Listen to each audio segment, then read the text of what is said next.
and the foremost thing that we talked about was content creation and effective delivery and ease of access of quality content. Perhaps this was the most fundamental question that we posed to the committee, followed by, in the post-pandemic era, what is the education learning loss? Here we're talking about the efficacy of education. And what is the loss in education learning because of the post-COVID era that we are seeing? And then how do we create resilience? How do we create institutional readiness for teacher preparedness for future such events? So this is trying to be a little bit of future ready. The next important question that we posed to the panelists was, how do we deal with the end-to-end requirement for the supply chain, right from deep skilling, as Honorable PM mentioned today, right up to employability? And what kind of employability should we talk about? And how do we create the content which is matched to the students? Here we touched upon the domain of personalized education. The fourth question that we dealt with was better learning outcomes. And the connected problem is, what is the digital infrastructure required to do so? Please understand that the access problem is not just about digital infrastructure. Language itself is a barrier for access. Here are 4 more questions that we pose in the 2-hour span. There is a need to bridge the gap between deep skilling and deep learning. So we started on looking from the pedagogy and then took the discussion right up to andragogy, right? So from teaching to learn to learning to learn. That's a conceptual, theoretical enabler that can be done by digital mode of learning. Finally, we talked about efficacy of teaching learning from interpersonal perspective. This is rarely discussed. What is the role of the teacher and the student? The human interaction. What do peer-to-peer learning?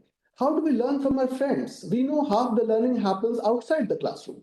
What is the role of the parents in this open architecture? So we had a very good input on that front. As a case study, we took up virtual labs, which is also in our title, as a paradigm shift in student-centric education. What is the architecture, components, what is required for efficient delivery of virtual labs, not only for skilling, but also enhancement of knowledge. Finally, from the perspective of this budget announcement, we looked at how to create quality content for these 200 new educational TV channels. So in the next 5-7 minutes, I will go and explain what the key findings were.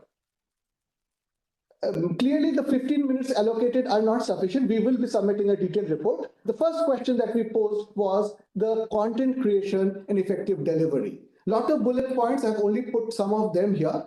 But the first important point came from motivating a teacher to create good content. Already there's a lot of content available.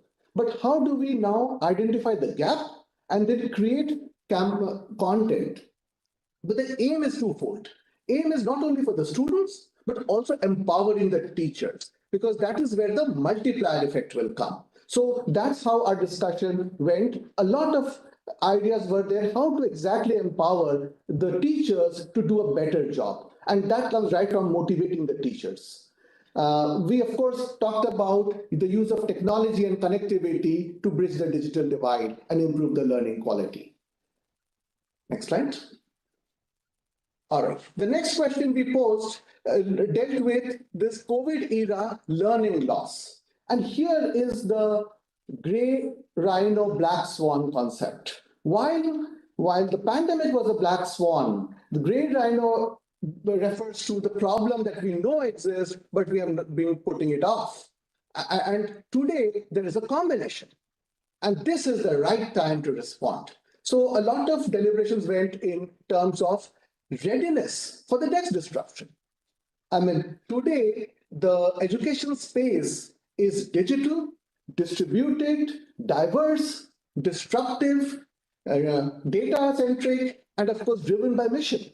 So this idea was about to handle and be ready for the next disruption. We can't say we didn't know. So digital teachers will enable us to do that. Next important point we talked about is not just skilling, but contextuality of skilling. Skilling has to be taken in the right context. This is very important. For example, what are the aspirational skills now? Is healthcare to be focused on? Should e-commerce deliver services be focused on? Should we focus on skilling in terms of green jobs? And so on and so forth. Next slide. Okay. The other thing that we talked about was end-to-end supply chain from skilling to employability. And here we broke the problem into smaller parts. It is not one wrong race. There is a 100-meter run, there is a middle distance running, and there is a marathon. So we need to have multiple strategies to address these three different kinds of needs. And one of the great ideas that came up was the creation of a unified digital It's very easy. a convergence platform where we have the possibility of teachers, students, content creation, assessment, gap analysis, and recommendations. And we don't have to do all of this. There are already AI/ML-based tools available which can make recommendations for more effective learning. So we did spend some time discussing how to use AI/ML to augment the reach of digital teachers. Another suggestion was make our own devices, make it in India, and enable CSR fundings to ensure that we can deliver these low-cost devices to our students across the country. We also quickly talked about the content creation in terms of customizable content and create your own content. Next slide. This is a busy slide, but it deals on better learning outcomes. I will just run you through key points in this point. The basic premise is we need 21st century solutions for 21st century problems. We have to look at the problem solution from a different type. I mean, how to teach, right? How to address the information asymmetry? How do we fund co-creation of content? And imagine a UPI-like concept which transformed the banking sector. Do we have a UPI-like concept for education, universalization of democratization of education?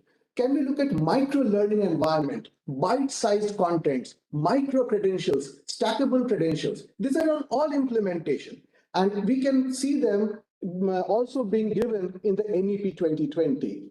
We also focused on curation versus creation. There is already a lot of content, good content available in India, globally, but we need to curate them to create a world-class content, because world-class education, as Honorable PM said, can only be achieved by world-class content. Next slide, please. Then deep skilling and deep learning.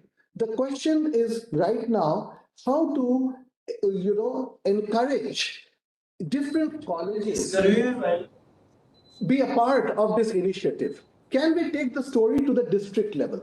Can we delegate? Can we have now local languages being at the skilling at the local languages at the district level, right? Can the curriculum be revised? There is, of course, this is the time to revise curriculum, and digital platform gives us a very easy way to update and proliferate curricula. So this is very, very important. Another idea that came up was that we have a Google Maps to navigate us through space. We should have a similar concept to navigate us through this world of education where content is there, but the students can easily navigate through this so-called world of education and create their own program. So that is a very, very interesting concept that will be discussed. Next slide. Yet another point we talked about was the role of peer learning, parents, and the human bond, right? And we started off with language, and we realized that what roles the technology can play and what roles the technology cannot play. So this is very important for us to understand that while we, raise our banner and say, look, everything is digital teachers, virtual labs, everything is there, but please do not undermine the importance of human factors. And the question now is how to enable humans to better use the technology at hand. that is the basic idea about this slide. How can technology enable, strengthen the teachers in an open classroom format? Next slide.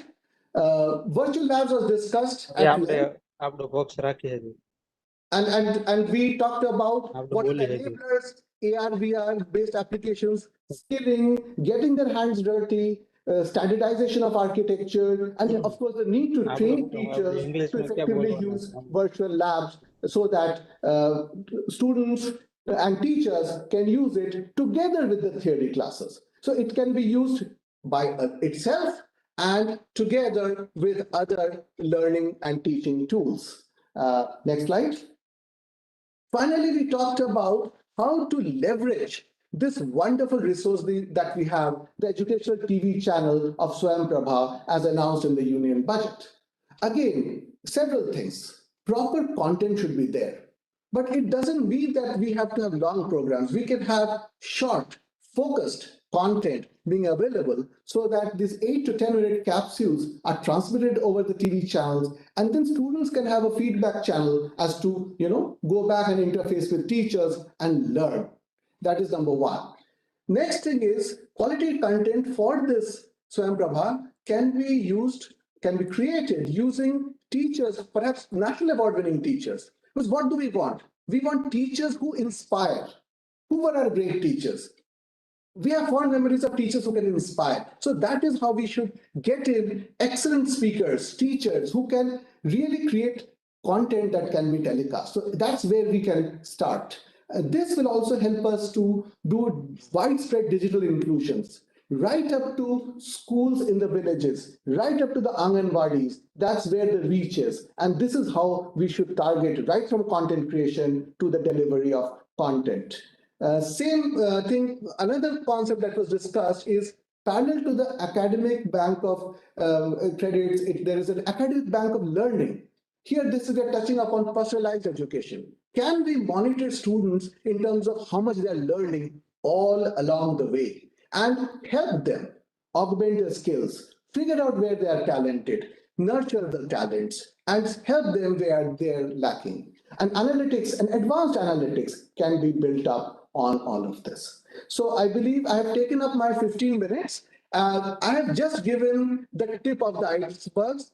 The environment was electric in the panel discussion today. The recording is there, and we will be submitting many more points which have not been able to do justice in this 15 minutes allocated to me. I would be very happy to answer any questions. I believe some of my panel members and experts are also in this meeting, and I encourage them if they would like to add to anything that I may have left. Over to you, Dr. Joshi. Thank you, Professor Bose. Friends, the upgrading of the teaching fraternity as the digital teachers is a great challenge. The contribution of this panel discussing issues related to such upgrading process is of great importance for us. As Montfortin educators, we hope to move in this direction. Transforming ourselves from a pedagogy to anthragogy is an inspiration, and to move in the direction of setting up virtual labs or greater communication system like Meducation TV is also a challenge before us. We hope to move ahead in this direction.